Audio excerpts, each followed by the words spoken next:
Napakabilis naman talaga ng panahon mga Marcy. Tayo talaga ay magpapa First Communion na. At ayan na nga, 2 araw ang kanilang seminar dyan at practice. Ay naku talaga naman, napakabilis talaga ng panahon. Hindi na natin yan namamalayan. Meron na tayong anak na mag-First Communion na. At ayan na nga, March 1 na. Ito na talaga yung pinakahihintay nating lahat. Ang una nilang pakikinabang o First Communion. Eto na nga, nandito na nga tayo sa loob ng simbahan. Syempre, ayan ang ating mga anakis, ang gaganda nila. At ayan na nga, punong-puno ang ating simbahan dyan dahil nga iba't ibang school ang a-attend ng First Communion. At ayan ang aking mga mamshi. Ayan na nga, syempre naghiwa-hiwalay na nga muna tayo dyan ng upuan. At ayan, magsisimula na ang banal na misa ng mga oras na yan.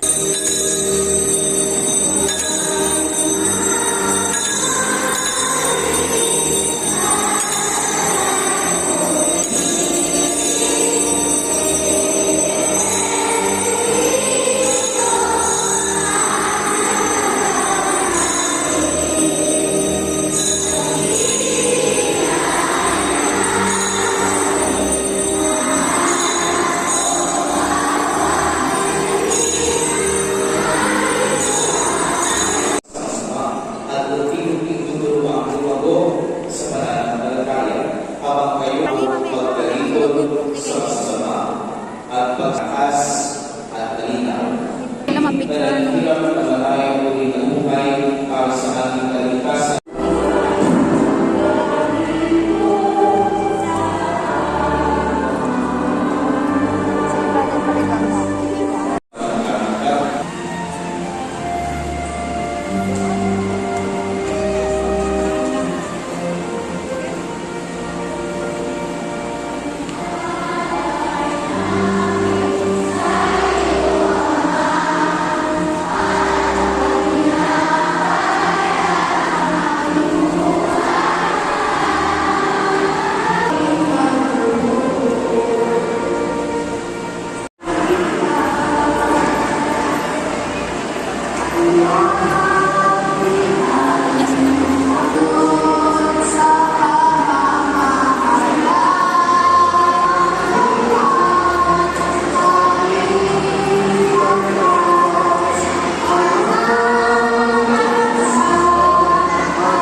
Buti na lang talaga at buhay na buhay pa talaga ang mga ganito. May pa-souvenir pa nga. Akala ko nga wala nang ganyan ngayon eh.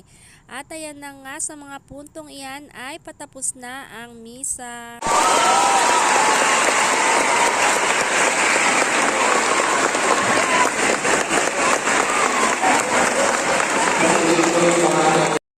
At ayan na nga, tapos na ang misa at opisyal na talaga. Meron na tayong anak na magkukumunyon na tuwing Sunday. Ayan lang po ang mga kaganapan dyan. Salamat sa panonood.